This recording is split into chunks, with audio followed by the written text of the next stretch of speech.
CD 7. Chapter 6. Life is imperfect. It resolves only in death. Death is the reference point that makes sense of life. Was I kind enough is the big question. When you're born, it's all about your potential, your destiny. You might be anything. You might do anything.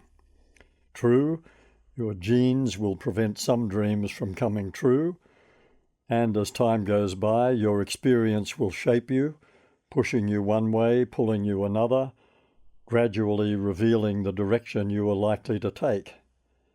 Yet, at first, nothing is fixed. Nothing seems immutable. For years and years, the idea of potential remains central.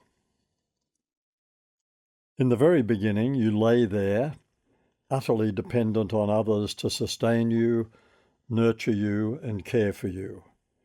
You were both frail and precious, vulnerable, yet fully recognizable as one of us.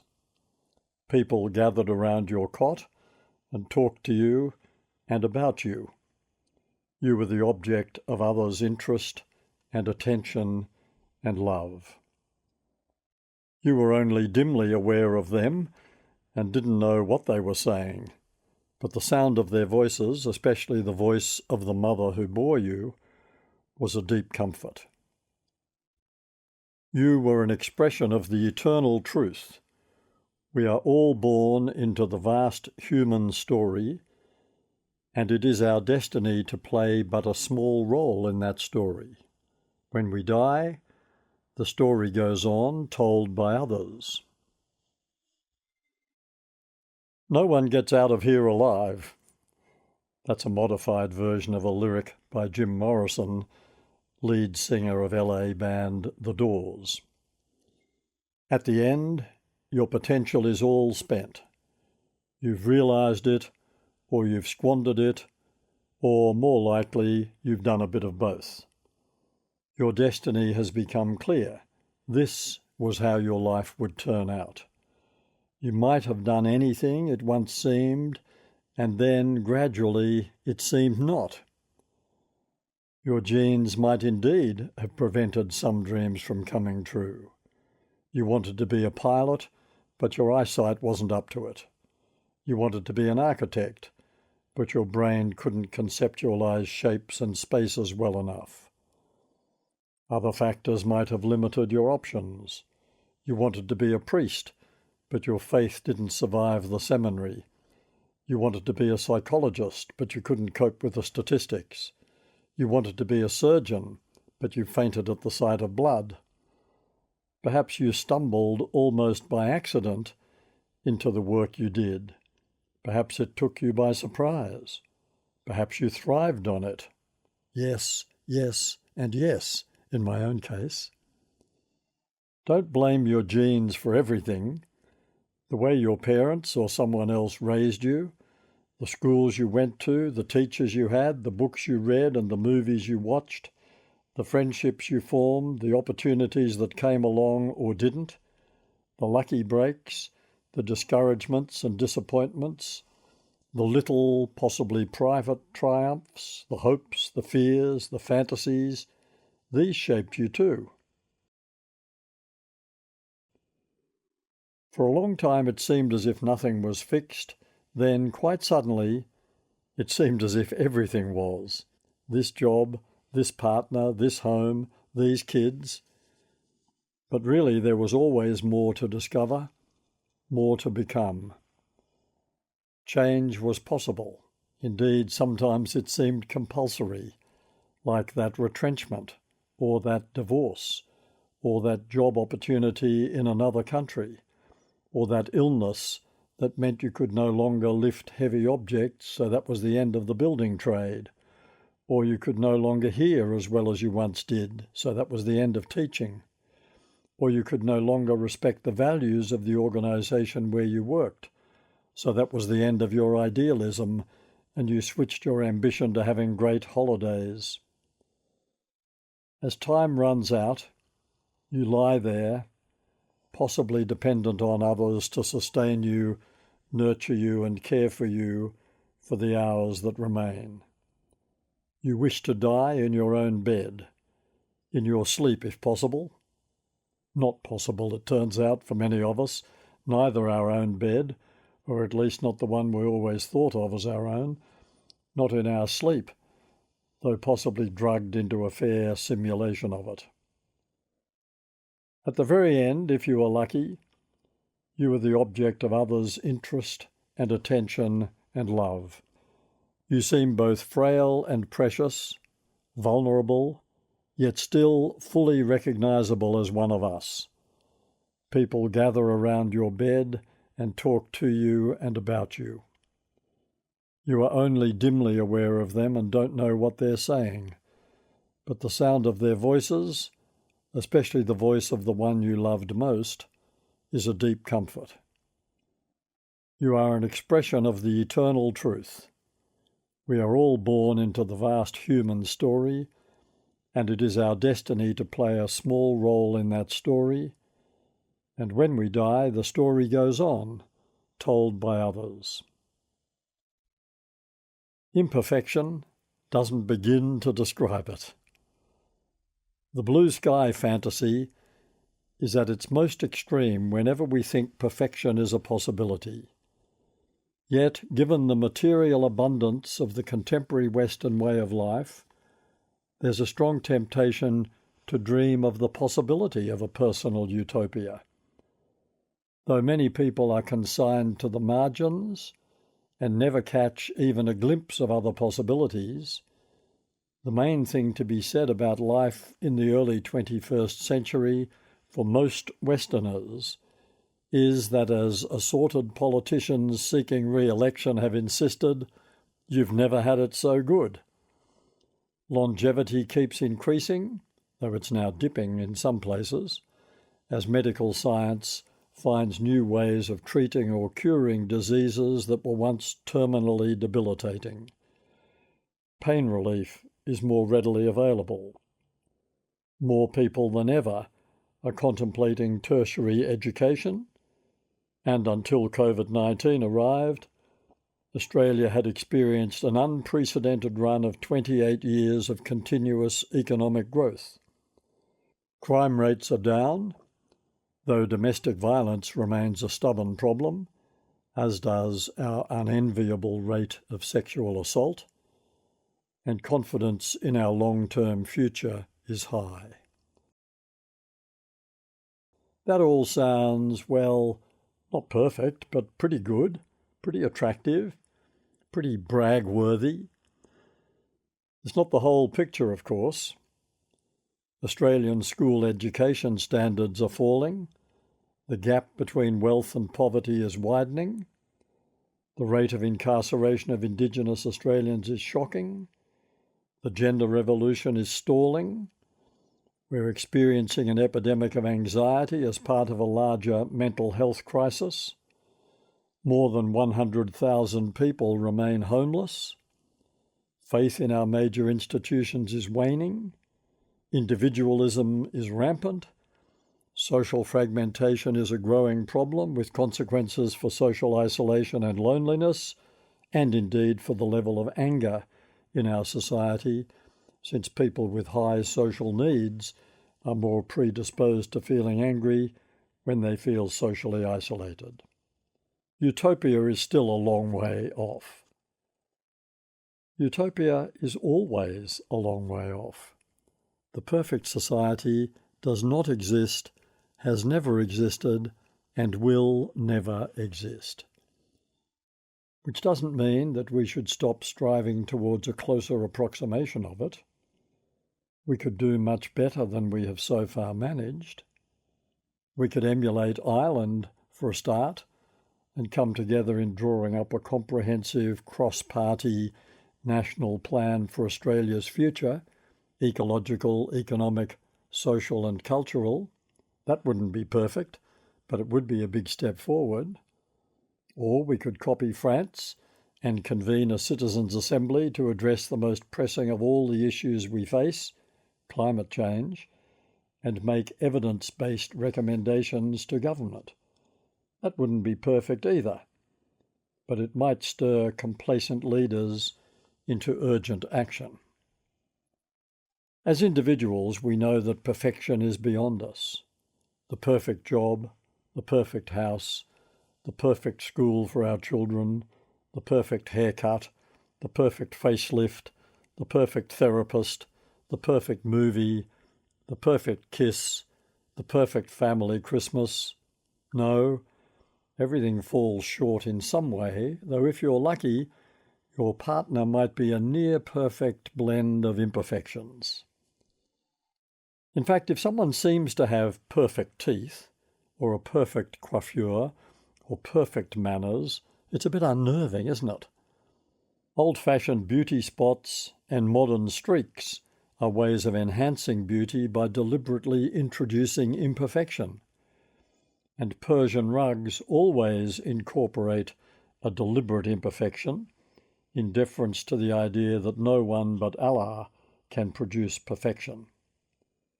We thrive on imperfection. It's our natural habitat.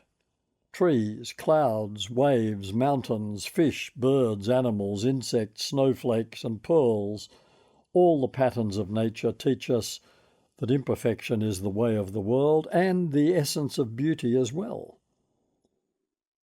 In his autobiography, The Silent Musician, the English conductor Mark Wigglesworth acknowledges the support of his wife, commenting that she is never afraid to challenge and that by celebrating success while still respecting failure, she allows the reality of life to hover somewhere between the two, which it always does. Even when we commit ourselves to a life of radical, revolutionary kindness, we will sometimes fall short. To repeat a point made in the previous chapter, the ego can be a powerful adversary in the struggle to create a kinder world, and it's easy to become discouraged. When we treat someone kindly and are met with a sneer, the temptation to sneer in return or simply to write that person off as ungrateful can be almost irresistible. When we learn that someone we thought had befriended us was actually exploiting us, it can be hard to muster the moral courage, the kindness, to forgive them. Our kindness to others can't protect us from our own imperfections, and the kindness itself can be imperfect if it springs from the wrong motive or is not sensitively matched to the needs of the other person. But we keep dreaming of perfection in ways large and small.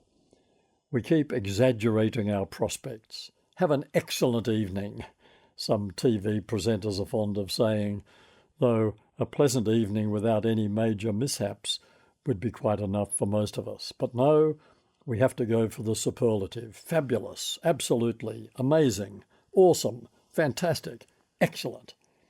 That's one way of guaranteeing disappointment. It's also a way of setting your children up for an emotional crisis. If you condition them to anticipate perfection by praising them lavishly and indiscriminately and telling them they can do whatever they want to do, they might well come to believe that they really are that good, that they are incapable of failure, that they are worthy of all that constant praise, that everything will work out beautifully for them because they're who they are. But wait until they fail an exam. Does that happen anymore? Or a girlfriend or boyfriend ditches them, or someone actually criticizes something they did, or something untoward happens to them. What then? Meltdown, quite possibly. After all, we don't build resilience by teaching our children to expect success at every turn, or by removing obstacles from their path. We build resilience by encouraging them and ourselves to accept the inevitability of occasional failure and by teaching them how to deal with it. We grow through pain is an important lesson best learned early. Writing in The Atlantic about anxiety in children, Kate Julian referenced the research carried out after California's 1989 Loma Prieta earthquake. Pediatrician W. Thomas Boyce and his team of researchers asked children to draw the earthquake. Some kids produced cheerful pictures, homes with minor damage, happy families, smiling yellow suns, while others created darker scenes depicting destruction, injury, fear, and sadness. To the researchers' fascination, children who drew darker pictures tended to stay healthy in the weeks that followed, while those who drew sunny pictures were more likely to come down with infections and illnesses. Boyce came to believe that it was protective for children to create honest, even brutal depictions of a no-doubt-about-it disaster. In his book, The Orchid and the Dandelion, Boyce suggests that we talk about things that scare us because it gradually makes them seem less scary, about sadness because it makes the sadness diminish a little each time we do. The truth about human existence, both individually and societally, is that it is messy, unpredictable, sometimes disappointing, and often frustrating. Plans go awry. People let us down. Promises are not always kept, and nor are secrets. Love sometimes fades. Children and partners sometimes lose their way. We fall ill. We lose our job. Parents slip into dementia. A manuscript is knocked back. And the truth about human existence, both individually and societally, is that being alive can be an awe-inspiring experience, warmed by love and friendship, and capable of delivering the most profound satisfactions and sublime moments of joy. Relationships can endure. We sometimes wring our hands over the number of marriages that end in divorce, forgetting that most survive. Families can remain tightly bonded. Under the most unpromising conditions, people can rise to noble heights of selflessness and kindness. We kill and maim each other, both deliberately and accidentally. We bad-mouth people we don't like. We steal, we lie, we cheat. And we're kind to strangers in distress. We go beyond the call of duty in our desire to make the world a better place, and in so many large and small ways, we do make the world a better place. In Chapter 2, I argued that since we're a cooperative species, the essence of human nature is our capacity for love. Love is like a bright sun at the core of our being, warming and energizing us. But like all bright lights, love casts plenty of shadows too. Hate is one, jealousy is another, anger is another. Because love is a demanding discipline, we sometimes try to avoid its demands, just as we sometimes choose not to do the right thing, even when we know that's what we should do. Imperfect indeed. Also ambiguous, contradictory, and inherently unstable. And why?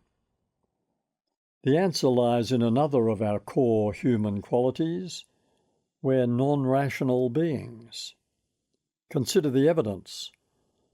From falling in and out of love to waging war, from our superstitions to our greed, from our self-serving ambitions to our capacity for violence, from our anger to our pride, from our fragile egos to the inconsistency of our attitudes.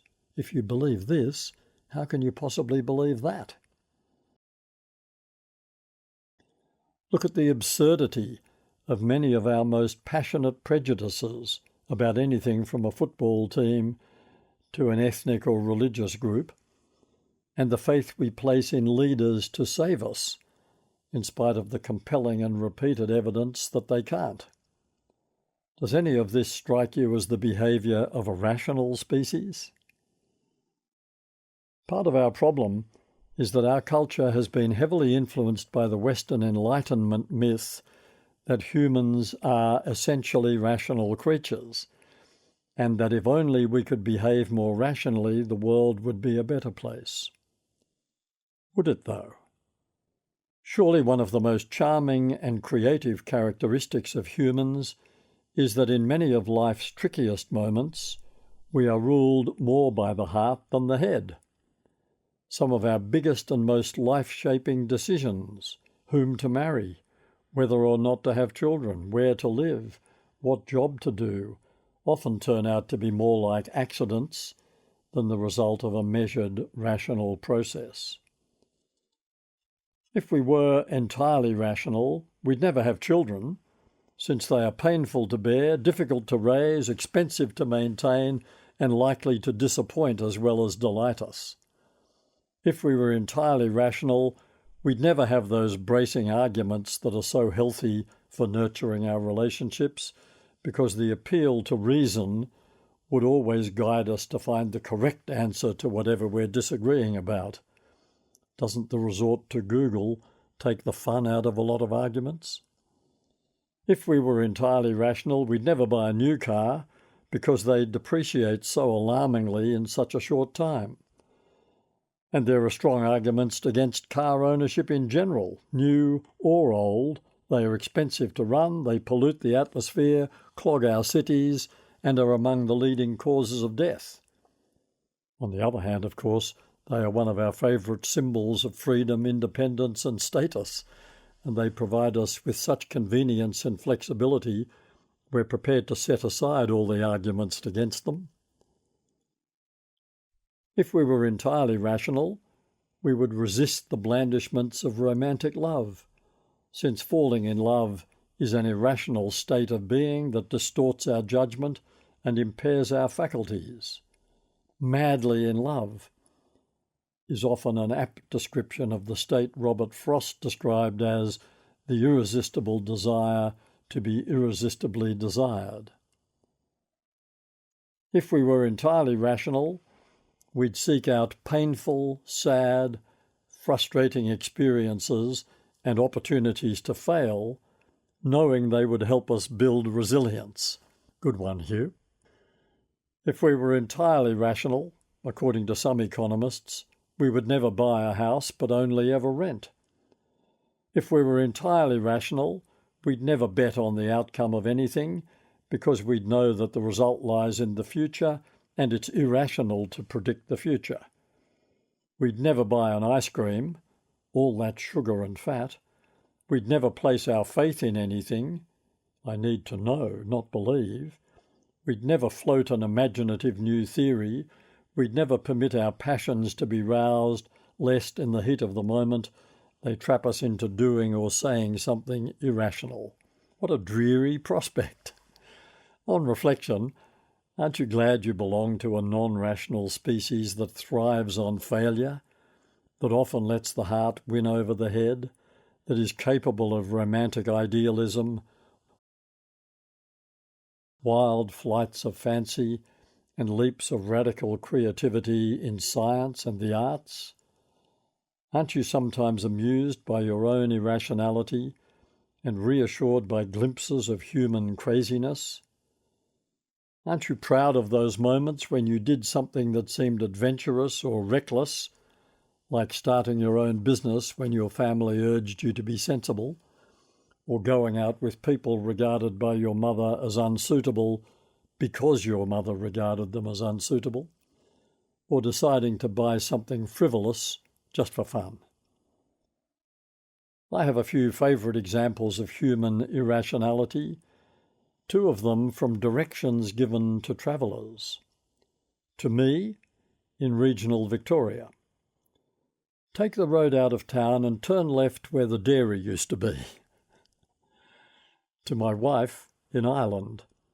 Go up the road and you'll see a grand pub on the left, whitewashed, with a thatched roof, a lantern over the front door, which is red, the door, not the lantern, and geranium boxes at the upstairs windows. Ignore that. What about all those investors who sell after the market has crashed? Or the man who, during the coronavirus pandemic, dutifully wore a mask and gloves to and from work on the tram, and then took them off and put them on the kitchen bench when he came home? Or the woman who still chooses to pay a premium price for cosmetics because of the glamorous imagery of the brand she buys, even after learning that the ingredients are virtually identical to those of a brand barely half the price. In fact, what about the whole concept of consumers wanting to pay premium prices for the brands they aspire to own, all the way up to wanting to get their kids into the most expensive private school in the belief that the fees are a guide to quality? What about any of our phobias, prejudices, or superstitions, like a fully grown adult still trying to avoid walking on cracks in the pavement, or refusing to travel on Friday the 13th, or a building whose floor numbers go straight from 12 to 14, though everyone knows that 14 is actually the 13th floor? What about believing that your star sign determines your destiny, or that you have to stay positive about a biopsy, as if that might affect the result? Of course, we can be rational. We can grow and harvest crops for food. We can judge when it's unwise to swim across a river, though we might still attempt it.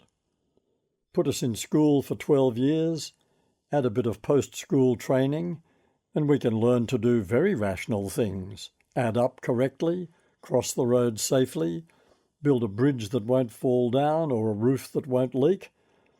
We can plan a journey that includes catching a bus or train on time, though if we're distracted or misread the timetable, we might still miss it. The thing you're doing right now, reading, is itself a highly rational act. Following the words from left to right across the page, line by line, all the way to the bottom, turn the page, start again at the top, left to right. A bit of haphazard scanning wouldn't get you far. Considering all that, the thing that should surprise us is not that we are so often irrational, but that we are so often rational. Yet even when we're at our most rational, things rarely turn out perfectly because life isn't like that. Oh, you might receive a perfect score on a test or a perfect solution to a maths problem, but when it comes to life itself, there is no perfect state except death, and we'll come to that. In my own case, I must have had an intuitive understanding of the concept of money laundering when I was 6 years old. Our teacher had asked the class if anyone had lost any money, and a forest of hands shot up. Unthinkingly and dishonestly, I added mine, and unfortunately she picked me. "How much?" she asked. "Threepence," I answered, any larger sum being inconceivable. She handed me the lost threepenny bit, and straight after school I went to the shop across the road and bought a packet of peppermint steamrollers. Then on the way home I ate one from the pack and threw the rest into a drain. I knew it was wrong to claim I'd lost money when I hadn't, but I did it. I didn't turn to a life of crime, though. Far from being flushed with success, I was burdened by guilt for days afterwards, or possibly decades, since I'm telling you this now, and only now does it occur to me that someone in that class really had lost threepence and didn't get it back.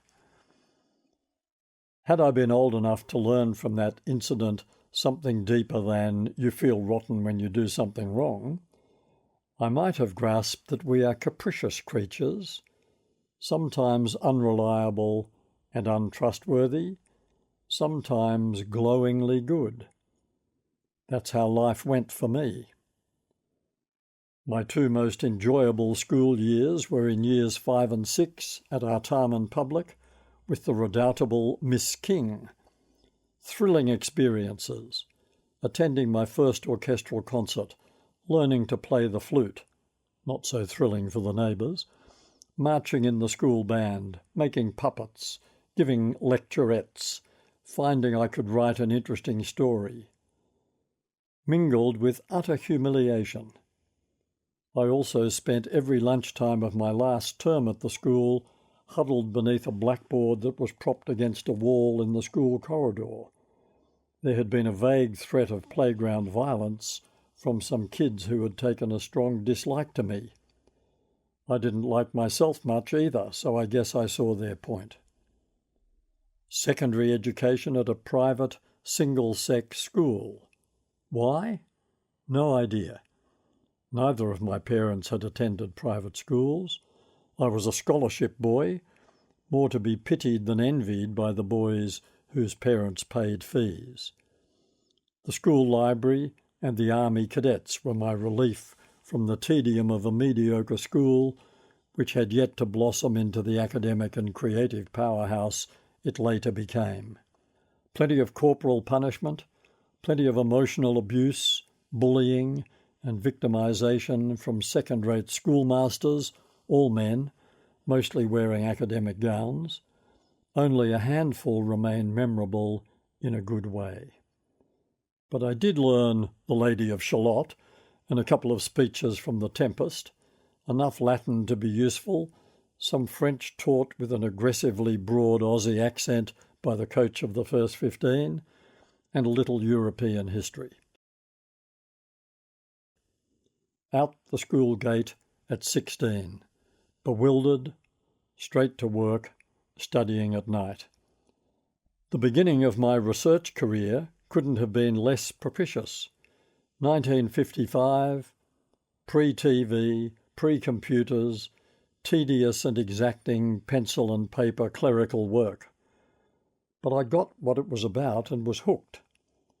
I'd spent most of my childhood as an observer, but I didn't know you could make a career out of it. My father did, and he picked that job for me. We were never close, but I was always grateful to him for that. In the 1950s, evening students at Sydney University, with their suits, ties and briefcases, were a breed despised by the day students, if they even knew we existed. Their disdain was justified. Having a full-time job and being a part-time evening student was far removed from education with a capital E. It was all about getting assignments done on time and scraping through exams. There was an Evening Students' Association, its president wearing an embroidered stole at our poorly attended meetings. We read Honi Soit, the student newspaper, and envied the real students who put it together. Adolescence featured a sustained lack of success with girls. I saw high society 4 times, each on a first date with a different girl. And a church that promoted a deeply flawed fundamentalist version of Christianity. Close community, closed minds. Why do you want to go to university, Hugh? Everything you need to know is in the Bible. National service training was a highlight. Fit, active, regimented, my first real taste of camaraderie. I had always loved drill, doing it precisely and watching its impressive symmetries, until someone spoiled it all by explaining that it was designed to instill blind obedience so people would follow orders to do unspeakable things in war. What a letdown. I stayed on in the citizen military forces, now Army Reserve, for the mandatory 2 years, and then voluntarily joined the Psychology Corps, loving it. while harbouring the deep conviction that I was a pacifist. An imperfect fit, you could say. That conviction was never put to the test. 4 years into my research career, though who at 20 thinks of their job as a career, and halfway through an arts degree, I took a year off to work at a boys' boarding school in Queensland. Who knows why? It was a kind of fantasy. I was employed as a teacher of English, mathematics, history, logic, and bookkeeping. I don't know anything about bookkeeping, I told the headmaster when he briefed me on my responsibilities. We anticipated that, he said. The retired bookkeeping teacher lives just around the corner from the school, and he has agreed to see you each evening to go through the lesson for the next day. The boys' parents were paying good money for all this imperfection. They were also paying good money for the boys to be fed. The teachers ate in the boys' dining room, and the culinary low point of the year was when I discovered a used Band-Aid in my lunch. When confronted, the cook appeared relieved. I wondered where that had got to, she said.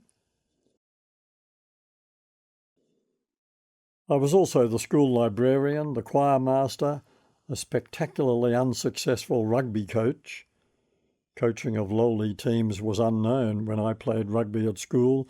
We were supervised, not coached, so I didn't really know what coaches did. I barely knew the rules. An officer of cadets and a resident housemaster. I loved the kids and the colleagues, but the relentlessness overwhelmed me and gave me undying respect for teachers. The school has been transformed, by the way, since that time. Back to Sydney, and 3 golden years in ABC audience research, where my mentor was imperfection personified, intellectually brilliant, morally bankrupt. That was followed by an 8-year stint running a commercial research organisation with a team of psychologists, several of whom became lifelong friends, and then in 1971 starting my own business. All in a fog. It just happened. As did marriage, twice.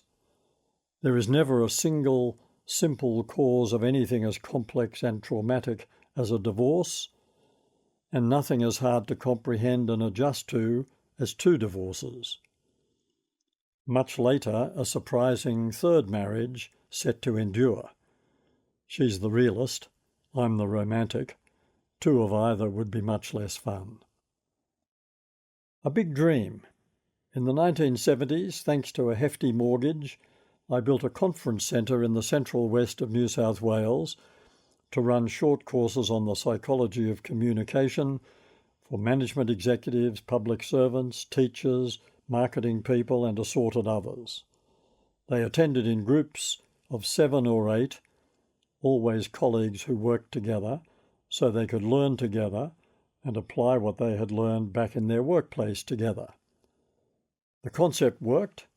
The building itself was a disaster. The brickwork was so embarrassingly bad that I had to find large prints and wall hangings to cover the worst patches, and in a small seminar room paint the whole thing dark brown like camouflage. Those imperfections were a metaphor for the turbulence in my private life.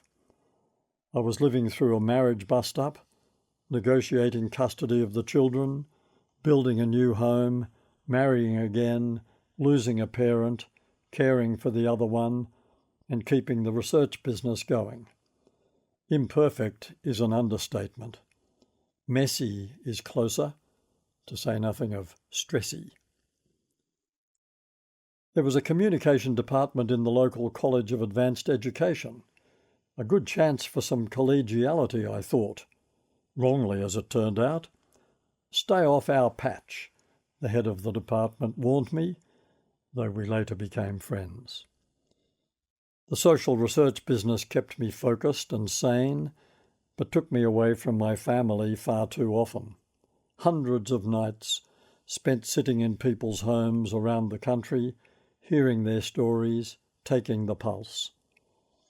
There's no mystery about how to find out what's going on in the mind of Australians, Just spend your working life attentively listening to them, year after year, and they'll tell you. I'm sceptical when I hear journalists and assorted commentators confidently asserting what people think. How do they know? My colleagues and I were the scribes and interpreters, but the material all came from the mouths of our wonderful respondents. I never left an interview or small group discussion unsatisfied. I was often inspired by what I'd heard. Everyone is coping with tragedy, disappointment, loss. Everyone is doing their best. Many people settle for tiny gratifications.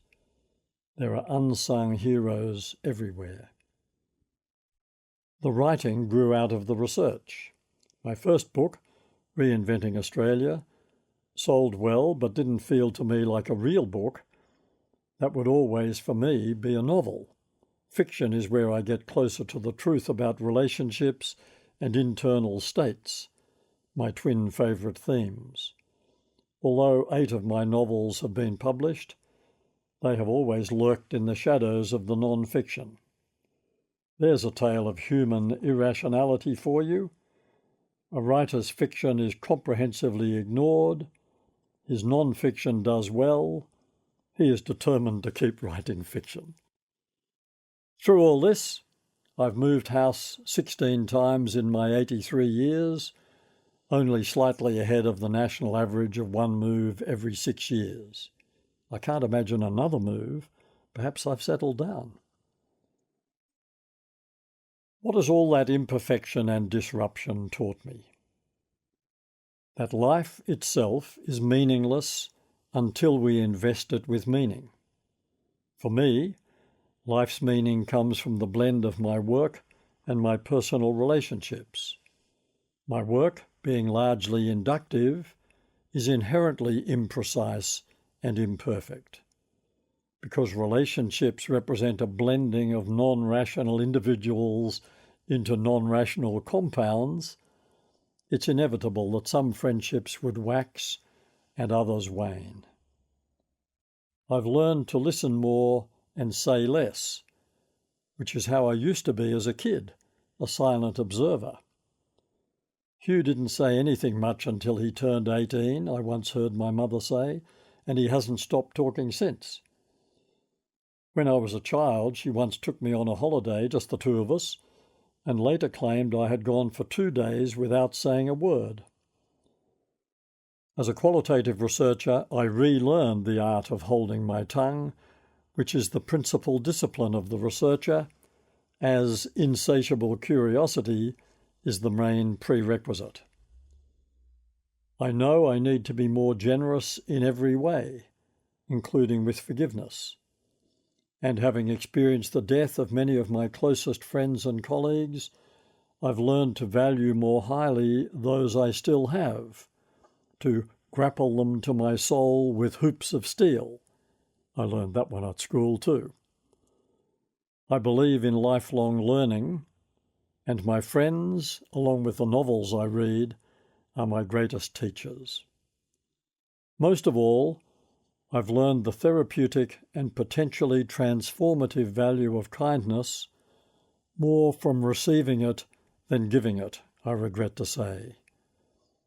But even at this late stage, I'm grasping anew the need to commit to a more radical, revolutionary brand of kindness, the kindness that refuses to be elbowed aside by ego, the kindness that never gives up, the kindness that makes sense of the proposition that all you need is love. Romantic love is wonderful. Companionate love is deeply gratifying, but indiscriminate kindness is the noblest love of all. Oh, and one other thing, I've learned not to be too misty-eyed over old family albums. Photos of picnics never show the ants. Francesca reflects on her imperfect marriage to Jason. I never thought Jason would be the man I would marry. He was just one of the boys I hung out with at high school. I always liked him. He was funny and kind, but there was never anything romantic about it, at least on my side. I had other boyfriends then and later, but nothing really clicked. Some of them were gorgeous, some of them were smart, though none of them were as nice as Jason. We sort of kept in touch after we left school. We would occasionally meet up in a group and go to a movie or a concert. I did notice that he always managed to sit next to me, and I didn't mind. He was always good company. Anyway, I did marry him. He rang me up one day out of the blue and asked me out, and I realised he was very serious about me. I couldn't say I fell madly in love with him, but I became very, very fond of him.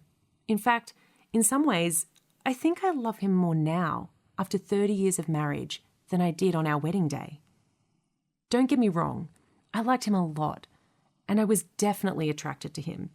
He was no looker, but he had a quirky charm, still has. I never thought it was going to be a perfect life with Jason, but I must say I didn't realise how infuriating he would turn out to be. Like when he's looking for something in the fridge, he opens the door, sort of leans on it, and gazes at the shelves, as if he can't quite work out why he's there. I say to him, "Shut the door, Jason. It's a fridge, not an air conditioner." And he looks at me as if he can't comprehend what I'm saying. I must have said that 100 times. He just doesn't hear me. Even in the supermarket, believe it or not, he opens the glass doors on their refrigerators and gazes dreamily at the contents. What is it about fridges? What's he thinking about? He knows he's going to pick up a packet of frozen peas or a tub of ice cream, so why doesn't he get on with it? Actually, we stopped supermarket shopping together years ago.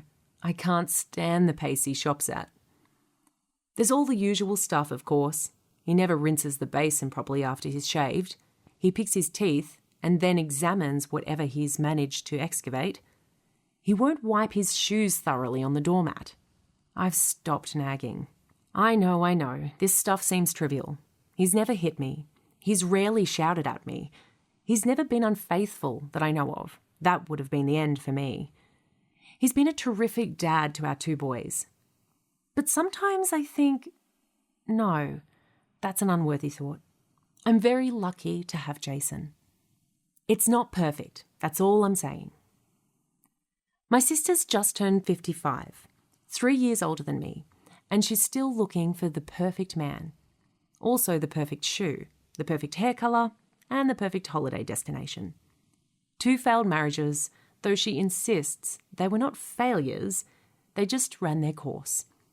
I'm not sure that the 3 and 5 years respectively was much of a course to run. These days, she probably wouldn't have bothered getting married. There is one thing. Right from the beginning, Jason could never actually tell me he loved me. He showed me he did, but I really wanted to hear the words. It's a bit weird, actually. I tell him I love him, though it probably comes out sounding a bit mechanical. I told him in the beginning when it wasn't entirely true, at least not in the way he would have liked it to be true. I still occasionally confront him with it. "Can't you tell me you love me?" And you know what he says? "You can never be really sure about that kind of thing, can you? You can dream about it, but is it real?" The very first time we had sex, I asked him if he loved me, and he said, "Of course," in a dreamy voice. Not exactly a spontaneous declaration. Jason's not into spontaneous declarations. At least I've trained him to do his share of the housework, without thinking he's helping me, but that was a struggle in the beginning. I thought I had hit the jackpot early on, when we had friends coming for dinner, and without being asked, Jason took out the vacuum cleaner and ran it over the carpet. I silently cheered. But then, when the guests arrived, he drew their attention to the immaculate state of the carpet and let them know that he was the one who cleaned it. The husband slapped him on the back as if he had just won the VC or something. The wife looked at me and rolled her eyes. We've moved on from those early days. I must say, he does pull his weight around the house, though he draws the line at doing the washing.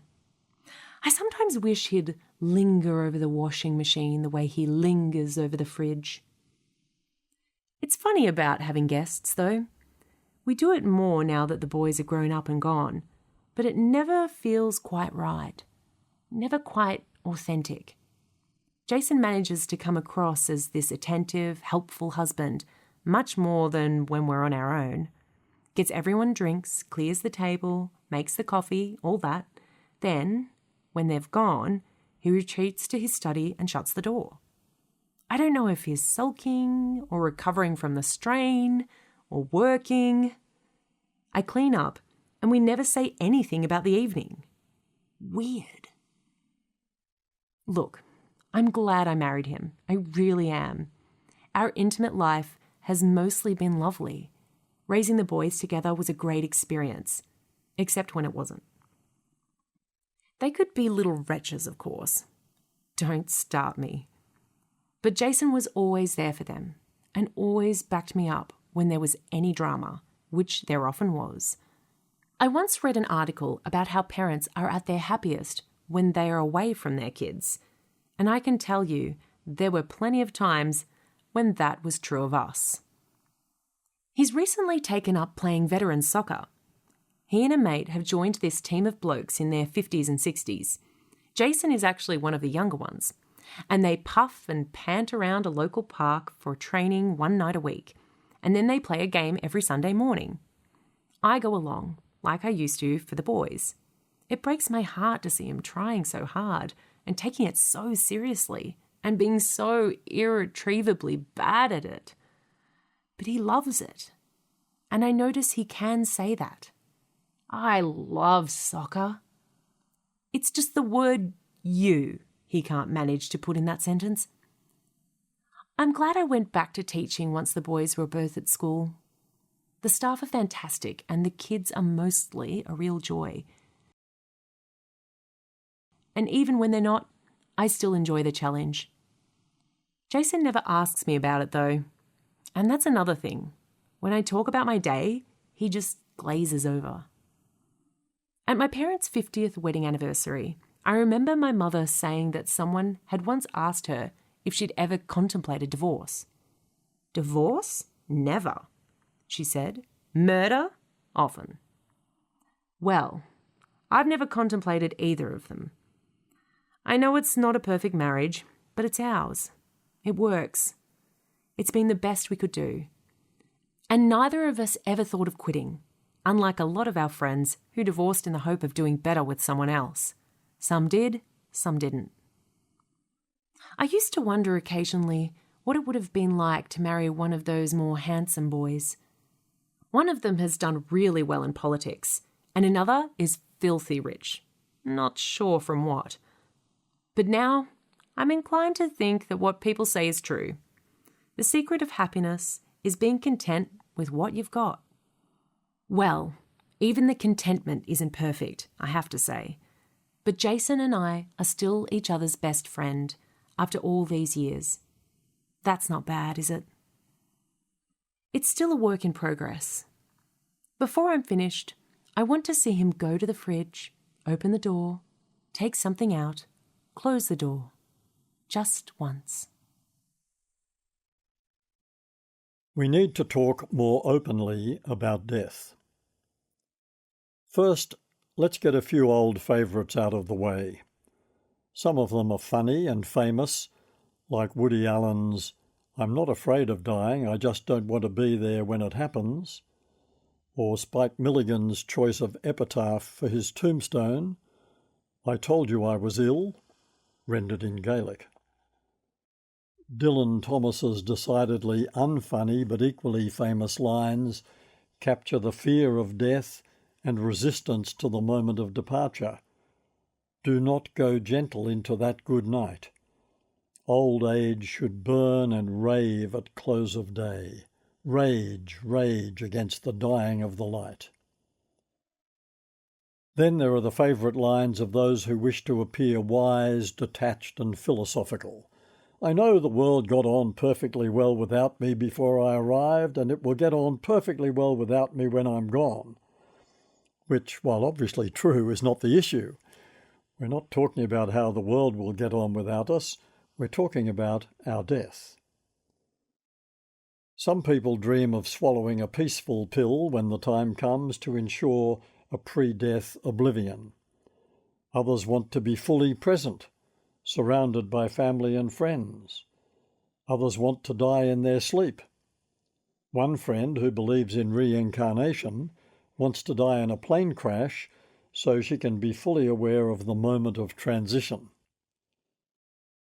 None of that is controllable. In fact, if you want to contemplate the idea of a good death or dying well, it's so far out of your control that a better plan would be to join the kindness revolution and focus on ways you can help facilitate the good death of others. As in life, so in death.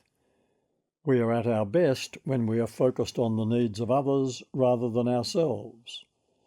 When the time comes for you to leave the stage, the management of your exit will probably be in the hands of others. When it's time for friends or family members to leave, that's when you can step in and help to ensure that it goes as well as possible for them. When you're pondering the manner of death, don't ask what others can do for yours, ask what you can do for theirs.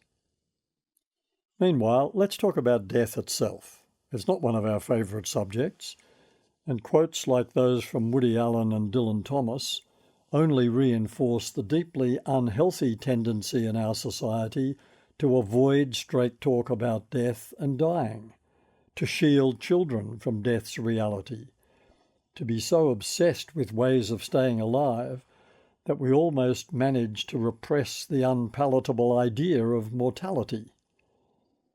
Yet we actually diminish and impoverish our sense of being alive by pretending not to have noticed that its destination is death. Here's a better quote from Saul Bellows' Pulitzer Prize-winning novel Humboldt's Gift. Death is the dark backing that a mirror needs if we are able to see anything. In other words, we will make sense of life only by reference to death, its inevitability, its finality, its completeness. Until then, we are in the midst of imperfection, impermanence, and, it often seems, impenetrability. When death is a conscious reference point in our approach to life, we are more realistically aware of our vulnerability, our frailty, our interdependence, all necessary correctives to any unhealthy tendency towards arrogance, cynicism, a sense of entitlement, or invincibility. Another illuminating quote from psychoanalyst Carl Jung. We are so convinced that death is simply the end of a process that it does not ordinarily occur to us to conceive of death as a goal and a fulfillment. A goal and a fulfillment? That's the idea I wanted to convey in the heading for this chapter, that life resolves in death. I'd go further and say that death is the one moment of perfection in an otherwise inherently imperfect existence. When we die, we are totally, unambiguously, perfectly dead. Death is perfect peace, perfect release from distress, pain, anxiety, or illness. The completion of a perfect circle, whether that circle was large or small. Shortly after his recovery from a heart attack, Jung wrote to a friend, "Death is the hardest thing from the outside, and as long as we are outside of it. But once inside, you taste of such completeness and peace and fulfillment that you don't want to return." A common sentiment among people who have returned from near-death experiences is that believing they have caught a glimpse of death, they no longer fear it, and some actively embrace it as a blissful prospect. In case you're feeling uncomfortable or sceptical about all this talk of completeness and fulfillment and perfection, try this metaphor. Think of your life as being like a long, complex piece of music. This ends CD 7. CD 8. Your own version of a Beethoven symphony, say, or a Bach fugue, or a Handel cantata. Some pieces, like some lives, are longer than others. Some are more exciting than others, some more challenging, some more appealing. Some contain rather tedious passages, some are puzzling or mysterious. They all comprise moments of harmony, the contrasts of counterpoint, discords that resolve, recurring themes, major and minor keys reflecting shifting moods. You listen to all that, and you sense that it is building towards a climax and a conclusion. Then comes the final moment, the final chord that resolves any remaining tension and uncertainty, leading to a moment of singular, silent perfection before the applause begins. It's like a little death that's utterly different in physiology, but psychologically comparable to the post-orgasmic little death. That's the moment when conductors might fold their hands, close their eyes, and savour the moment of completion before thanking the orchestra and acknowledging the audience. You might prefer to use a movie as your metaphor, with its twists and turns of plot, its moments of peace and beauty, its ebbs and flows of tension, its violence or its powerful passions, its mysteries, its evocative soundtrack, and then its resolution in the final frame. Perhaps that will bring the uplift of a happy ending, a fade-out clinch if it's vintage Hollywood, or a moment of calm reflection on a lingering ambiguity, or relief that such a demanding or frustrating or disturbing film had finally ended. Each of us has a life that evolves and unfolds, is disrupted, and sometimes meanders in strange and unexpected, imperfect ways, rather like a complex creative work. And just as a musical or theatrical performance achieves complete fulfillment only in its final moment and in the magic pause that follows, when all its secrets have been revealed, so our life finally resolves only at its end. Only then can we fully appreciate what our potential was, where our destiny lay, what our occupation of this space on this earth was finally all about. Only then do we know that this, and no more, was the role we were to play in the human narrative. Only then can we finally appreciate the trajectory of our life. Only then will some of its secrets be revealed to us. For many people, death is like a sigh of relief. In Australia, as we saw in Chapter 3, about 60,000 people each year seek that relief via a suicide attempt. People who suffer from a terminal illness involving pain, distress, or degeneration hope for their release from its agonies through death. Many people who have simply had enough and have already outlived most of their friends declare that they are ready to go. Historian Tony Jute's experience, recounted in the Memory Chalet, was that during the long nights of wakefulness and immobility, reflecting on the peculiarly humiliating helplessness of his situation. He noted that although a degenerative illness like motor neurone disease is often referred to as a life sentence, he frequently wished for the relief of a death sentence. The final stage of life may be accompanied by sadness at the prospect of leaving loved ones, though the sadness is generally more intense for those having to watch a loved one die. It may involve some regrets, and it may, of course, involve pain and distress. But for most of us, it will have come at the end of a phase of life, aging, that might well have surprised us by its exuberance, creativity, calmness, and deep satisfactions. I recall many older respondents in my research who spoke of the liberation of old age and the sense that far from being over the hill, they had discovered new and airy uplands. They didn't want to talk about retirement, they preferred the term refocusing.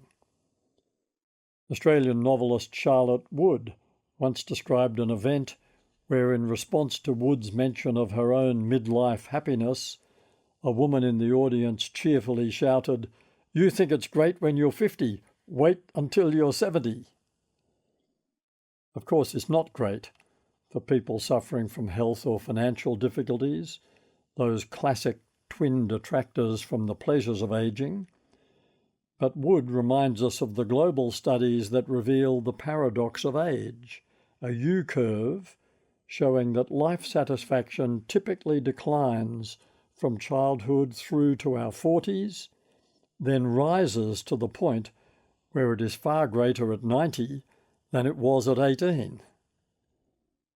In their review of research into ageing, psychologists Suzanne Scheiber and Laura Carstensen acknowledge that older people are often characterised as lonely, hopeless and sad, but they point to the more typical reality of older people enjoying high levels of affective well-being and emotional stability into their 70s and 80s.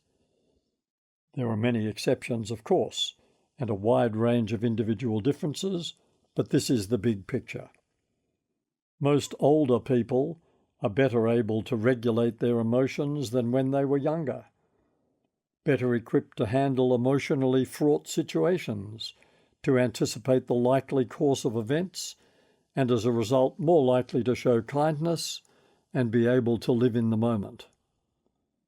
Another way of putting this would be to say that as we age, there's an increasing chance that life's hidden patterns and harmonies will become apparent to us, and we'll finally come to understand why the blend of humility, acceptance, and kindness was always the key to a meaningful life. In As for the Heart, the American poet Erin Bellier expresses that idea rather more lyrically than most researchers can manage. In such a state of nearly doneness, the world grows sweeter as if our later days are underscored with music. Part of the explanation for this, the researchers acknowledge, is that there could be a serendipitous byproduct of biological decline, which inhibits older people's awareness of threats and other negative stimuli. In other words, a more benign and equable nature could be one of the benefits of physical deterioration. Which means that death, for most of us, will not mark the end of a long and miserable decline. Rather, it will round off a period of deeper satisfaction than any of us might have anticipated, a time of greater wisdom, greater insight, greater acceptance, and greater equanimity. No wonder elders are revered in some cultures, if not much in ours. Saul Bellow's idea that death is like the dark backing of a mirror is a useful way of describing how different our view of life can be once we have accepted death as its ultimate reference point. How might we do that? Here's my suggestion. develop the discipline of occasionally looking back from the perspective of death. Of course, we can do that accurately only when we know our demise is imminent. But in the meantime, we can imagine, we can anticipate, we can assess what we're up to in the light of our answer to the question, how will this look to me when I'm dying? The 2nd century Roman Emperor Marcus Aurelius expressed it like this: you could leave your life right now. Let that determine what you do and say and think. Late in his life, a character in Muriel Sparks' novel Memento Mori regrets not having developed the regular discipline of referencing death. If I had my life over again, I should form the habit of nightly composing myself to thoughts of death. I would practice, as it were, the remembrance of death. There is no other practice which so intensifies life. Death, when it approaches, ought not to take one by surprise. It should be part of the full expectancy of life. Without an ever-present sense of death, life is insipid. The cliché that no one on their deathbed ever says, "I wish I'd spent more time at the office," is a rather good example of how the strategy can work. That remark is obviously intended as a corrective against spending so much time at work that other dimensions of your life suffer. Sometimes it can be useful to stop what we're doing or saying or spending, or not doing or not saying or not spending, and try to imagine how we might judge ourselves from the perspective of death. This sounds a bit like a regret minimization strategy, but it's more than that. It's a way of correcting any tendency to stray away from our core values, to do things we won't be proud of later, to spend money on stuff we don't really need and will end up throwing away, to say unkind things that would have been better left unsaid. In other words, such reflection can encourage us to act in life as we might wish in death we had acted. To be less judgmental, more generous and sensitive towards those in need of our help and support, more attentive listeners. To use that dark backing to help us see ourselves more clearly in our life's mirror will have two benefits. First, we're more likely to become the kind of person we'd have wanted to be when the time comes to look back on our life. Second, we'll be better prepared for death's perspective when that's the only perspective we have left. Death's conundrums. Talk of death often leads to the subject of euthanasia, either voluntary, where a terminally ill person has sought another's help in ending their life, via an agreement made in advance, or via a desperate plea to be relieved of intolerable pain or distress as death approaches, or involuntary, where a loved one, in consultation with family and medical advisors, may either help to terminate a life or seek medical intervention that will achieve that end by withdrawing life support facilities. While many people regard euthanasia as a rational response to a loved one's desire for release from a terminal illness, it remains a highly contested topic. Different jurisdictions in Australia and around the world have taken different approaches to the legal status of euthanasia. It's such a highly personal, individual matter, and cases vary so widely that I'd find it hard to generalise. My own view is that euthanasia is easy to justify when a person is clearly near to death, when their pain or distress appears intolerable, and when there is a consensus between family and doctor, preferably including the patient as well, that hastening death would be kind and merciful. I'm not in favour of anyone unilaterally deciding to kill a friend or relative because, in their opinion, that person would be better off dead.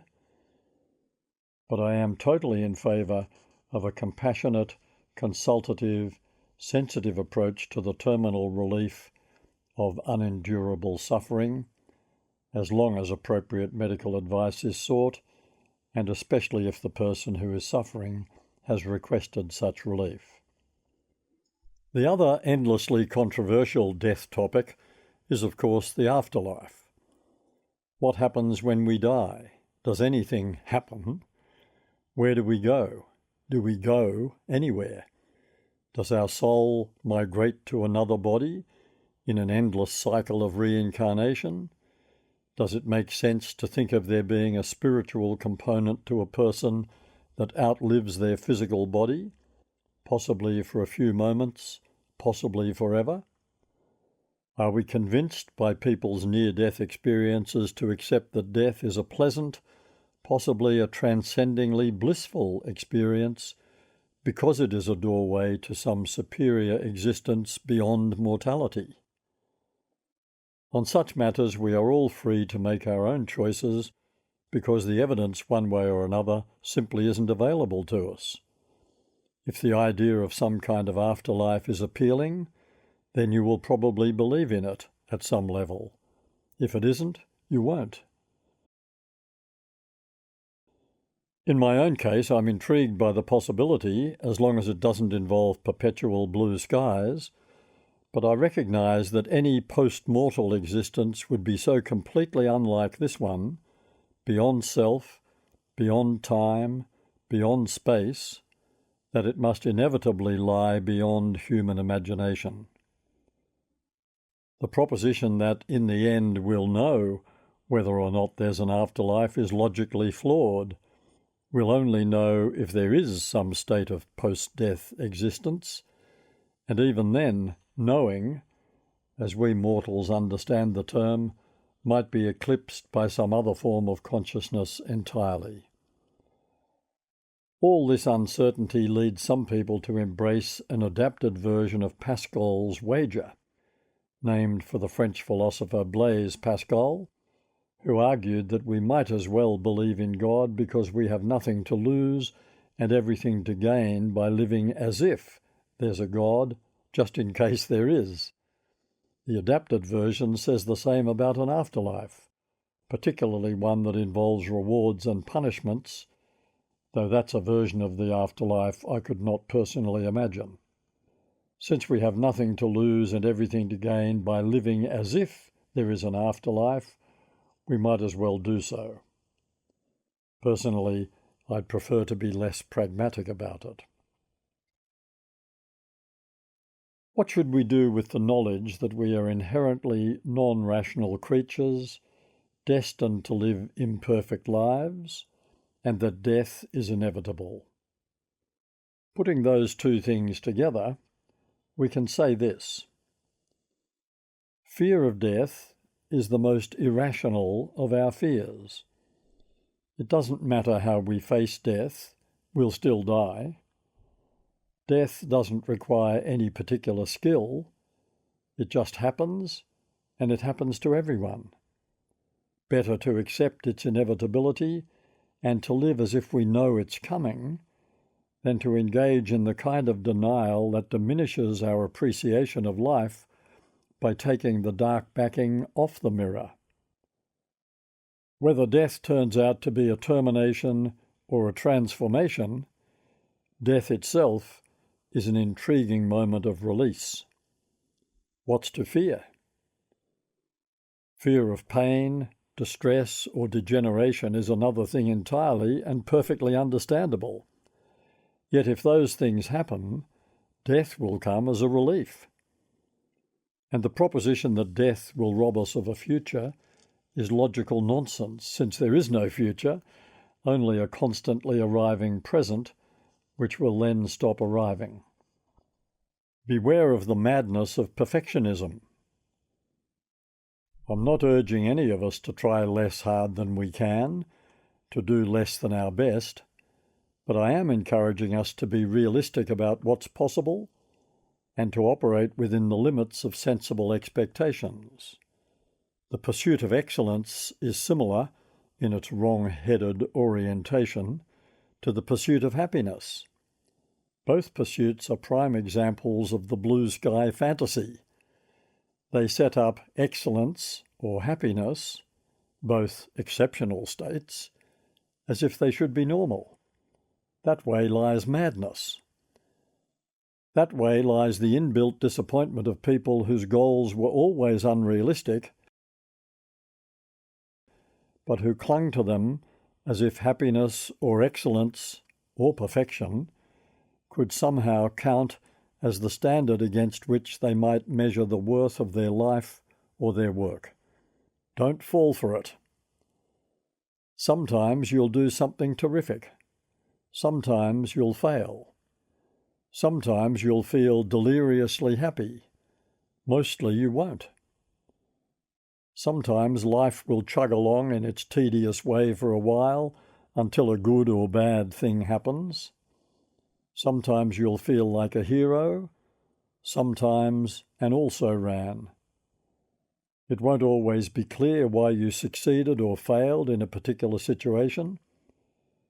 Better to be true to yourself, to your values, to your conscience, to your ideals, than to seek a goal beyond human reality.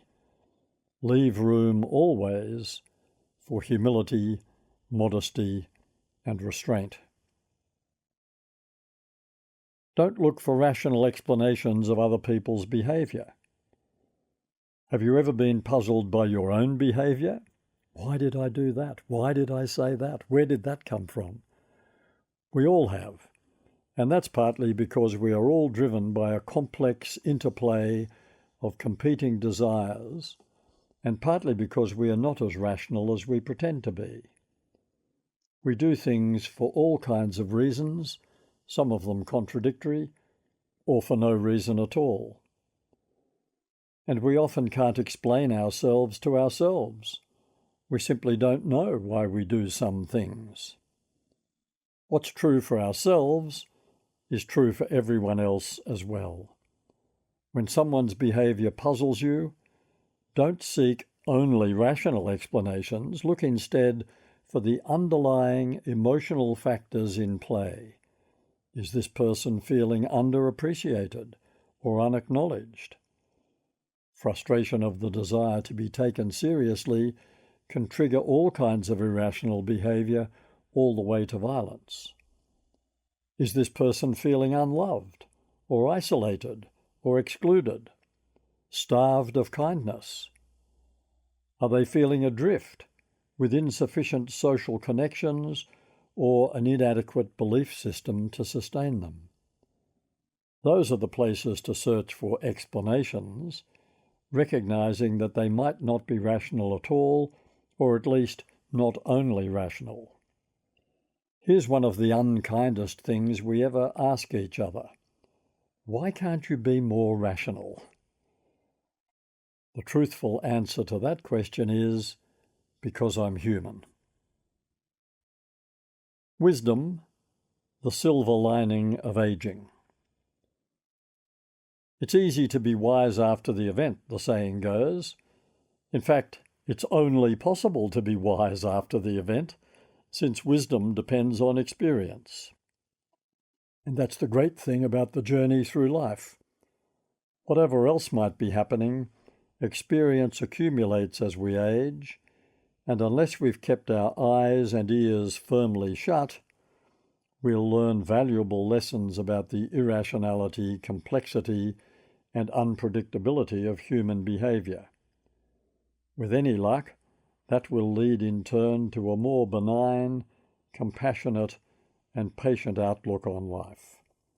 Almost inevitably, we will come to value kindness more highly than ever.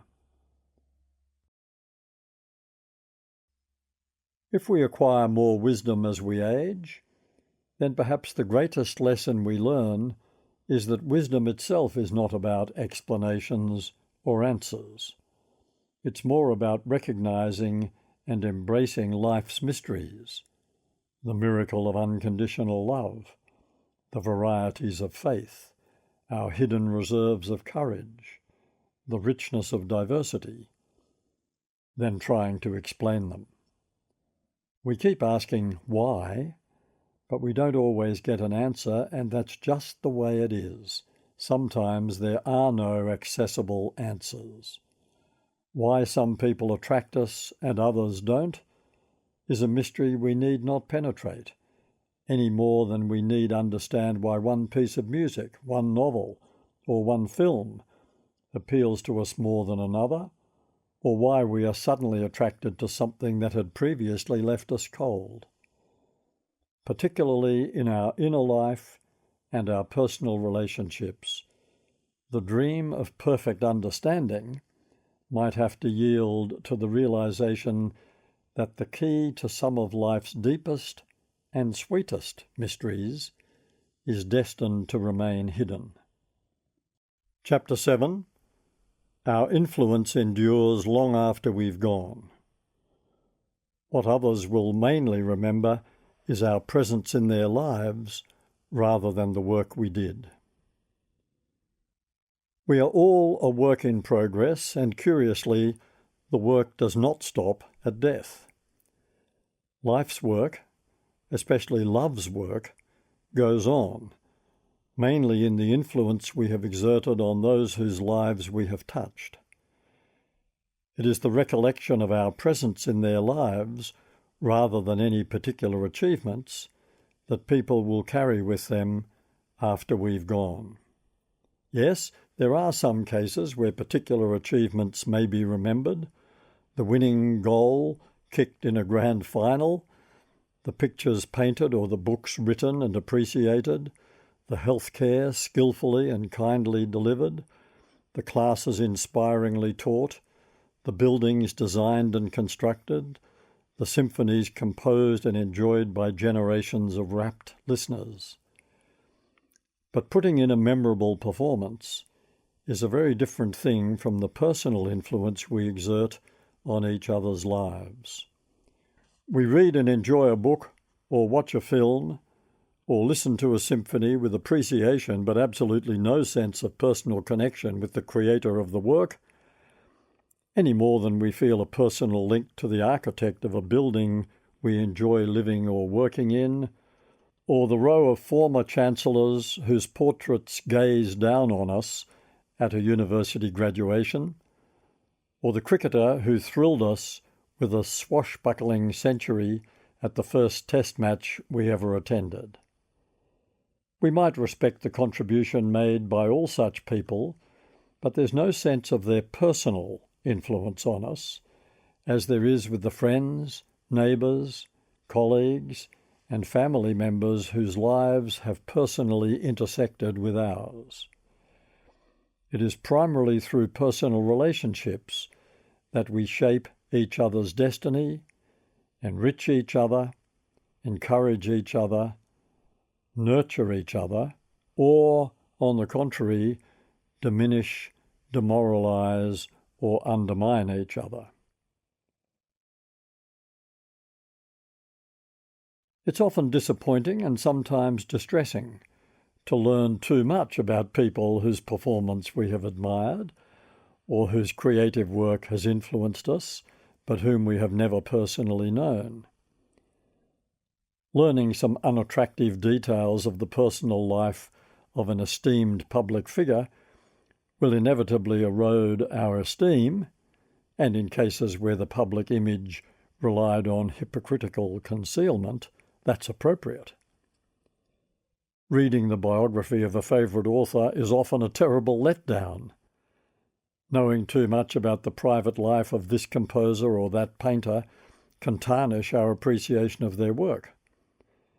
Part of the problem is that we are incapable of assessing the personal legacy of anyone we know only by their work.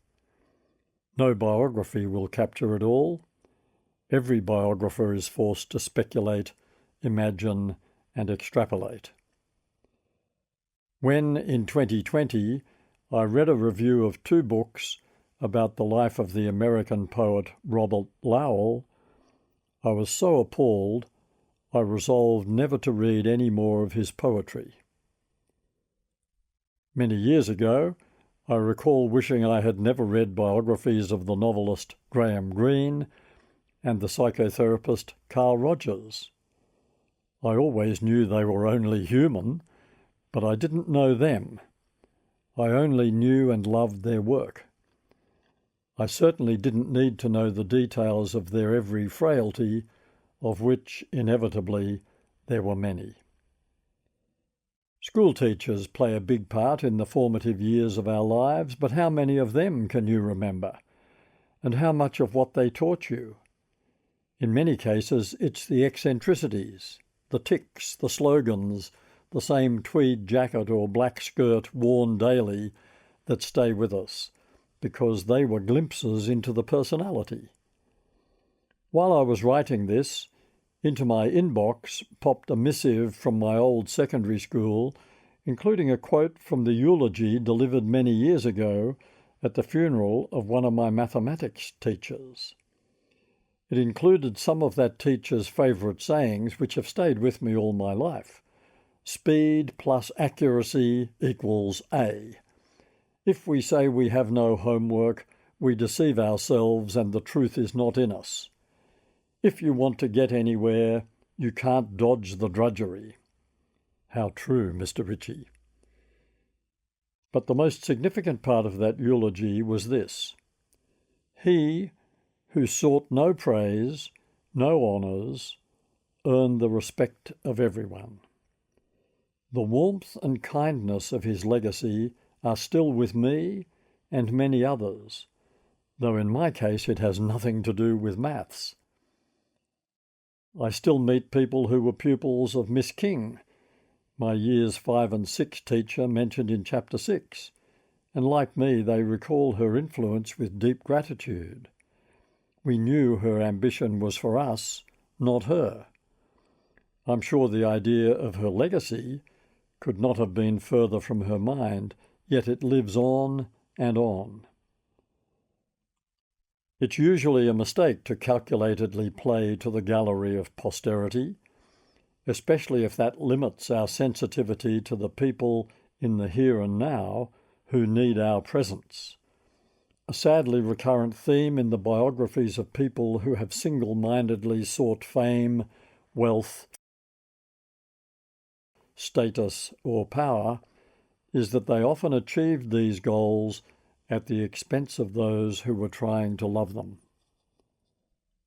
In his retrospective, the Australian painter Geoffrey Smart wrote of an approach he once received from his friend, the writer and TV presenter Clive James, who wanted Smart to paint his portrait.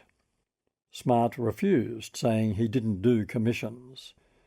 But then he was working on an industrial landscape and realised he needed a figure to complete the picture. So he invited James to come to his Tuscany studio for a sitting.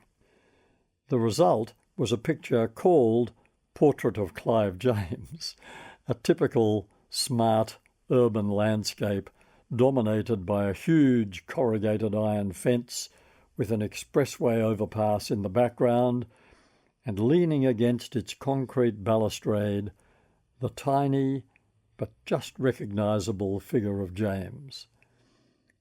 That's about what we deserve when we seek a legacy, though James had already secured his. The truth is that with few exceptions, an infinitesimally tiny number of exceptions in fact, our work will not be remembered for long after we've gone. And that applies to creative work as much as to law, accountancy, marketing, medicine, carpentry, or politics. Of all the millions of composers, writers, sculptors, painters, or philosophers who ever lived, how many of them produced work that has endured? How many composers can you name? 20? 50? 100? Out of the teeming thousands who wrote beautiful music. How many poets? How many novelists? How many corporate leaders or tax lawyers? Some people enjoy watching their genetic legacy grow and develop through the lives of children and grandchildren. That idea was captured in an old Alaskan miners' song, "We Rise Again in the Faces of Our Children," a beautiful interpretation of the notion of resurrection via reproduction. But we also rise again in the residual effect we have had on the lives of all those we have encountered: family, friends, colleagues, clients, students, and strangers alike. In his appraisal of the art of the Belle Epoque, The Man in the Red Coat, Julian Barnes quotes the American painter James McNeill Whistler saying to the sitter for one of his portraits, "Look at me again for a moment, and you will look at yourself forever." As Barnes interpreted it, this was Whistler saying, in effect, that art will endure, and as long as this painting endures, you will not die, and neither shall I. While that might sometimes be true of a painting, in this case, ironically, it was not. As Barnes notes, that painting began slowly to collapse towards darkness, thanks to bitumen in the black paint. Legacy can be a weird thing, not always turning out quite the way we might have expected had we bothered to think about it. There might be some comfort in the thought that people who didn't seem to like us much might speak more kindly of us, or indeed speak of us at all, once we're gone. And we may hope, as our lives fade to black, that our friends will recall us fondly. We might be buoyed by the thought that family gatherings, at least for a while, may be occasions for recalling our presence at such events in the past. But most of us just get on with living, enriched by the influence of others' legacy on us, with scarcely a thought for our own. An occasional reflection on our possible legacy might be as useful a corrective as the deathbed perspective I suggested in Chapter 6, since it is the case that everything we do or fail to do is potentially memorable, potentially influential, potentially enduring in its impact, whether positive or negative. That kiss, given or withheld, that perfectly timed smile of encouragement, or that frown of disapproval, those acts of self-aggrandizement or self-sacrifice, those grubby little plots we hatched to get our own way, those acts of generosity we never sought credit for, the children we raised, the neighbours we connected with, the hairdresser or therapist we shared our secrets with, the people we acknowledged or failed to acknowledge as we passed them in the street. All such acts, even when they are fleeting in their effect and not consciously recalled or attributed to us, may exert an influence that lingers well beyond our use-by date. But I would certainly not recommend dwelling on our legacy or seeking to shore it up in advance. The critical thing is to live in the present with integrity, authenticity, and fidelity. To thine own self be true, always attuned to the harmonies of our common humanity. Sometimes a person's legacy seems consistent with their life, sometimes not, as in the case of the story Emma is about to tell us. And sometimes, in the saddest cases, there seems to be no trace at all. The funeral that no one attends, the decomposing body in a house where no one has noticed the person's absence for weeks or months, the very last speaker of an indigenous language that will now also die, the person who dies alone, the last in their family line, having outlived their friends. Although, who can ever say what impact any of us might have had in our life's many and varied encounters. Influence is not always consciously felt or attributed to its source. Emma reflects on her mother's rewriting of history. I would not describe my parents' marriage as a happy one. Had they been married in the 1980s rather than the 1940s, it probably wouldn't have survived. At the peak of one period of particular distress for my mother, I actually asked her, "Why do you stay with him?" Her reply was unhesitating and guileless. "He's the father of my children." At one stage of their marriage, after my sister had left home to go to university and I was still in high school, a furious row between them became an almost nightly ritual. It went on for months.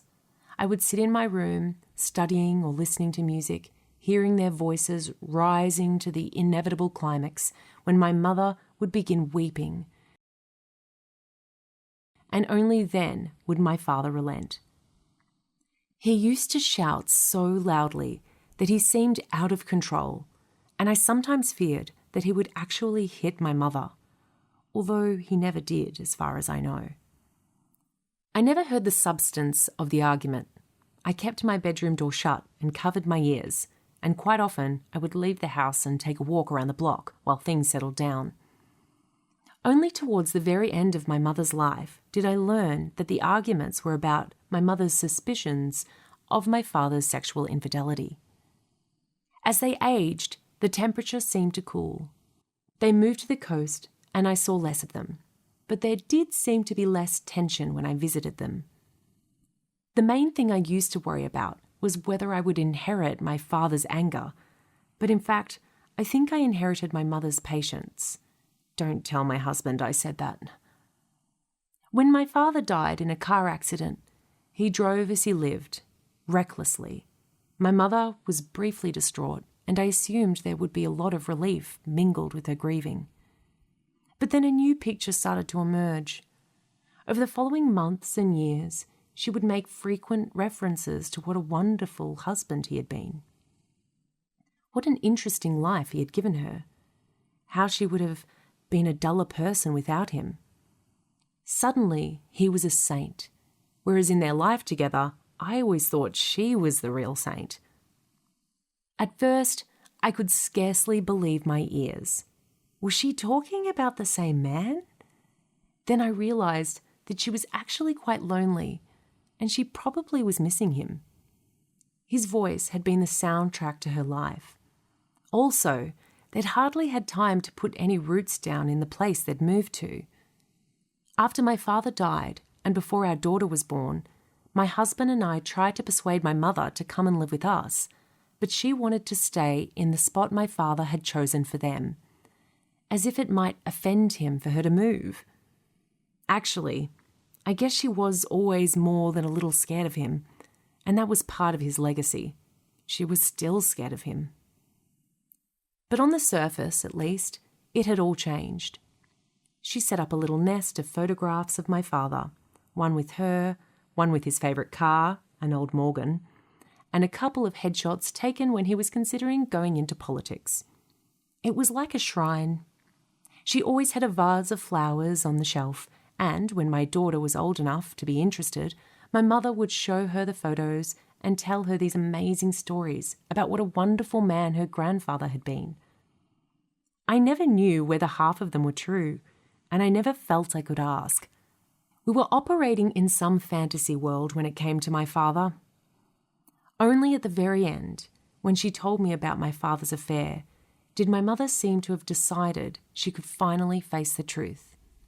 Yet, when I heard her telling my daughter all those wonderful stories about him, I really did wonder whether there was a lovely side to him he never showed his children.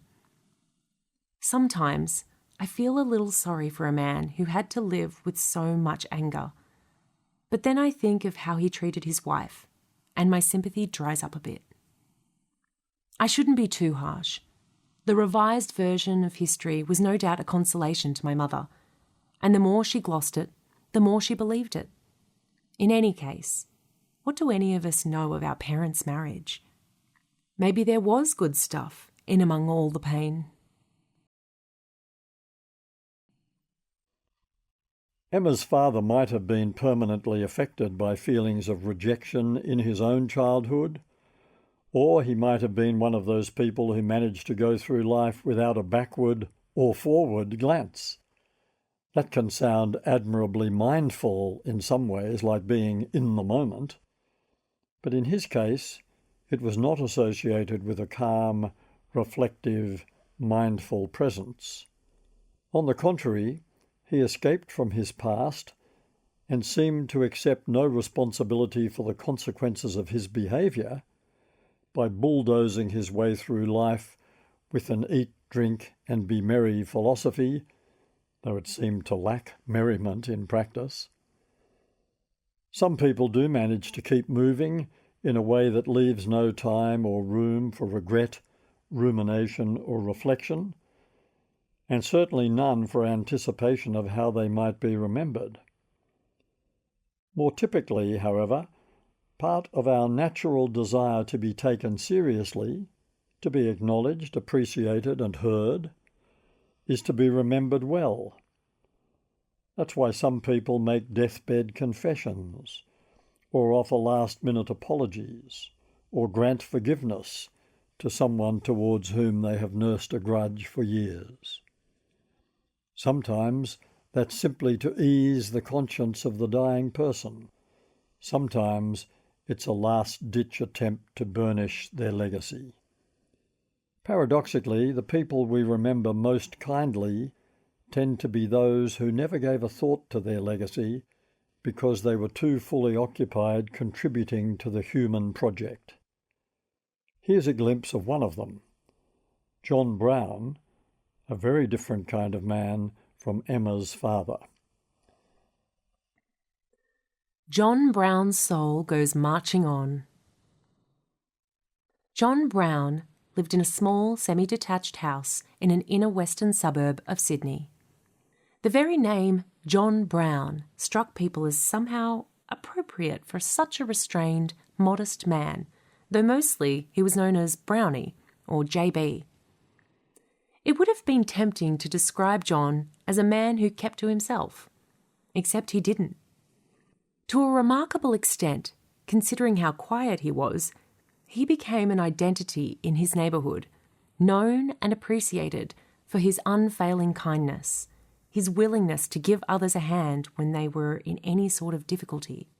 Anything from helping his ailing neighbour with her shopping to minding another neighbour's 3 young children when she had to go into hospital overnight. John was the person people in his street routinely asked to collect their mail or feed their pets if they were going away for a few days. John himself had been briefly married, though he never spoke of it.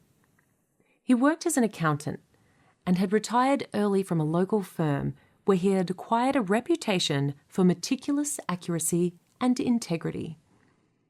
He hadn't wanted to retire, but the firm was bought out by a larger firm and many of the staff, including John, were offered generous redundancy packages. John took the package and, at 59, decided he would invest the money and, together with his superannuation, treat it as a form of salary for whatever voluntary work he could find. His neighbourliness had always been evident. Now it became legendary. People began relying on him for support in ways they sometimes thought might be straining his generosity. Some raised this with him. John always said it was a pleasure to help out, and he seemed sincere. He volunteered at a local charity called Good Grub Diner that fed the poor and homeless. John was astonished to discover there was so much homelessness and poverty in his own suburb, and he was always at the head of the queue of volunteers to perform extra duties, like taking meals to people who were too unwell to come to the dining hall. At first, John helped with clearing the tables, washing dishes and mopping the floor. Then he was asked to help out in the kitchen, and he took to cooking in a way he never had at home. "Is this guy too good to be true?" a couple of cynical neighbours occasionally asked, But mostly people just accepted that they had a saint in their midst and were grateful. Not entirely saintly. John was a regular at the TAB on Saturdays and frequently stayed a bit too long at the local pub. And he once caused an uproar in the street when he punched a man he had overheard saying something deeply offensive to a young Vietnamese neighbour. As the abuser lay panting on the footpath, nursing his jaw, he threatened to call the police, but in the end, with John's foot firmly planted on his chest, decided it might be better to accept John's advice and apologise to the woman. Opinion in the street was divided. The cynics saw this as evidence that John was basically a thug trying to conceal it beneath a veneer of good works. Supporters thought it rather nice to have such a muscular saint in their midst. John died from a stroke at the age of 65. A neighbour who had promised to help him with some gardening found John's body sprawled on his back lawn. He hadn't had a health check for 10 years or more, exercised little, had an appalling diet, and tended to regard pain as a nuisance that would go away if you ignored it for long enough. Everyone in the street came to John's funeral. Everyone from the Good Grub Diner was there. So were most of his colleagues from the old firm, and a couple of his drinking mates. But still, the church was barely half full. John had no known relatives. As people became aware of the black hole in the neighbourhood created by John's death, they began looking for ways to honour him. The Good Grub Diner erected a small plaque on the kitchen wall that simply said, "John Brown worked here." The street organised an annual John Brown party. Naturally, a spirited rendition of John Brown's body was part of the ritual. People began swapping stories of John's unsung heroism, his secret acts of kindness that came to light only after his death, his financial assistance to a single mother who was in temporary strife, his free maths coaching for a couple of high school students who were struggling, his regular calls on people living alone. "Just checking in, not checking up," he always used to say. And that became the standard greeting when others took over the task of keeping an eye on the vulnerable. As time passed, people in the street and at the Good Grub Diner began referring to assorted acts of kindness as doing a brownie or doing a JB. Over time, the identity of the man behind the labels would fade, but his influence, his spirit, his soul, would live on in a community that had been touched by a good man. Kindness multiplies. My favourite miracle story in the New Testament is the feeding of the 5,000. By the way, I don't for a single moment believe that Jesus of Nazareth was able to take 5 loaves of bread and 2 fish and magically turn them into enough food to feed 5,000 people with leftovers that filled 12 baskets. It would be a preposterous story if you tried to read it as a literal account. It couldn't possibly mean what it says. The gospel writers were, of course, evangelists and propagandists, not historians or journalists. But, as with many myths and legends, it's not about the truth of the story in a literal sense, but the truth in the story in a metaphorical sense. To read this one as metaphor is to encounter a story about kindness being contagious as it was in John Brown's neighbourhood. One act of kindness has consequences that go well beyond the act itself. By direct example and by more subtle influence, there will be a ripple effect. A kind person in our midst affects us all in a positive way. The influence of kindness spreads to those who catch the loving spirit and pass it on. The goodness we've contributed to the world, our little nameless, unremembered acts of kindness and love, in Wordsworth's phrase, doesn't die with us, but reappears in acts of kindness performed by others whose life we once touched. In such ways, our influence endures. Epilogue. Joining the Kindness Revolution. Never Waste a Good Crisis was the title of a 2009 report that urged the troubled UK construction industry to use the Great Recession as an opportunity to rethink its practices and lift its performance. The expression has since been widely adopted by political and other leaders, sometimes cynically, as a reminder that significant changes can be brought about in the wake of a disruptive and destabilising crisis as people search for a new normal. Perhaps this is our chance to use the present disruption, the pandemic and its aftermath, compounded by the gathering storm of climate change, as a catalyst for finding more creative ways of building the kind of society we'd all be proud to live in. In the prologue, I mentioned a number of ways in which Australia might become a kinder, more caring society. We are enlightened enough to know how to do it. We know a great deal about how good and bad societies work. We know how productive outcomes can best be reached, whether the goal is reconciliation with our First Nations people, more constructive and collaborative politics, more harmonious industrial relations, or a more equitable distribution of wealth. We know how to eliminate homelessness. We know the good and bad things to do in the raising of children. We know how to build strong and supportive neighbourhoods and communities. We know what a superb healthcare system looks like. We know how to create world-class universities and how to run a public school system that offers high-quality education across the whole system. We know how to do that because we once did it. We know what our obligations are to refugees and people legitimately seeking asylum under international conventions that we have signed. And of course, we know how to fast-track the process of moving to a clean energy future. If we're so enlightened, why aren't we doing all these things? All these things. Perhaps it's time to attend once more to the wisdom of Plato. We can easily forgive a child who is afraid of the dark. The real tragedy of life is when grown-ups are afraid of the light. Plato said men, but I think grown-ups is what he would say today rather than merely adults.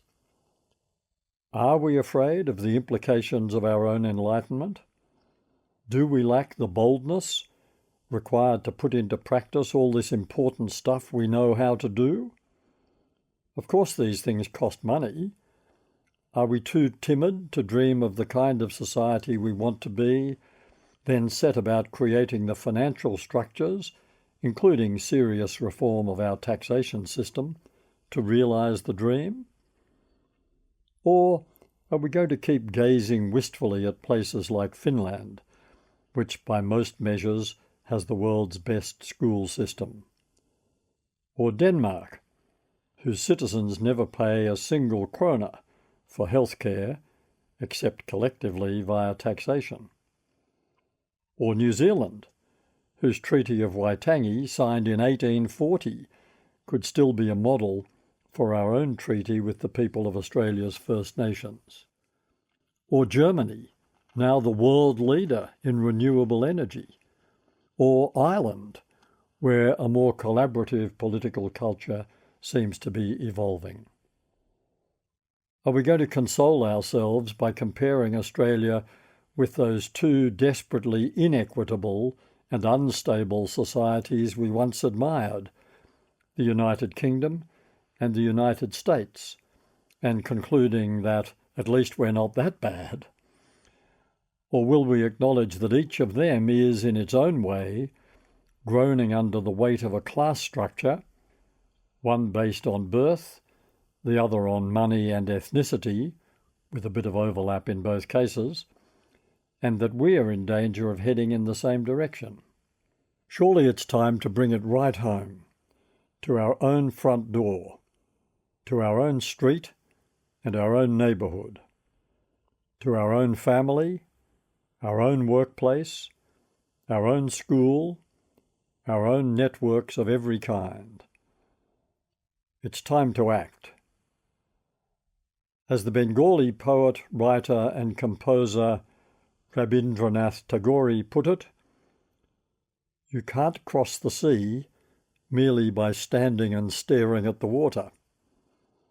If we dare to dream of a more loving country, kinder, more compassionate, more cooperative, more respectful, more inclusive, more egalitarian, more harmonious, less cynical, there's only one way to start turning the dream into reality. Each of us must live as if this is already that country. If enough of us live like that, and in turn demand that our elected representatives embrace those same values and aspirations, change will come. Revolutions never start at the top." Acknowledgements.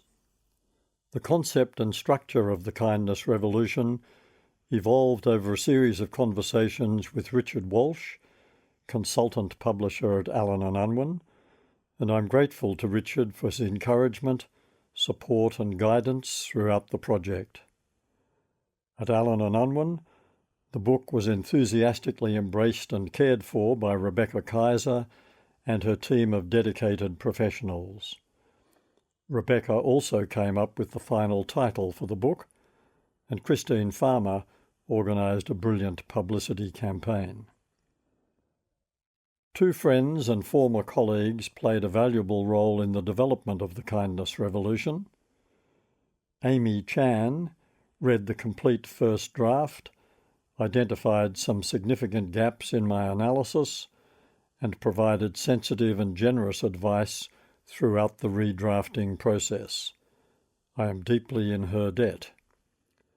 Julian Wood offered astute criticism of my treatment of conventions and institutions, and his broader reflections on the book's main themes helped clarify my own thinking.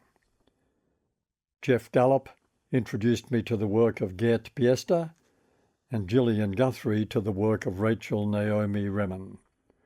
Kate Edwards corrected my Latin homework. The ideas in the book have been strongly influenced by regular lunchtime conversations over 25 years with Bruce Kay and Keith Mason. I'm grateful for their sustained and stimulating friendship. My wife, Sheila, read each draft and was patient and kind in her criticism and constant in her encouragement.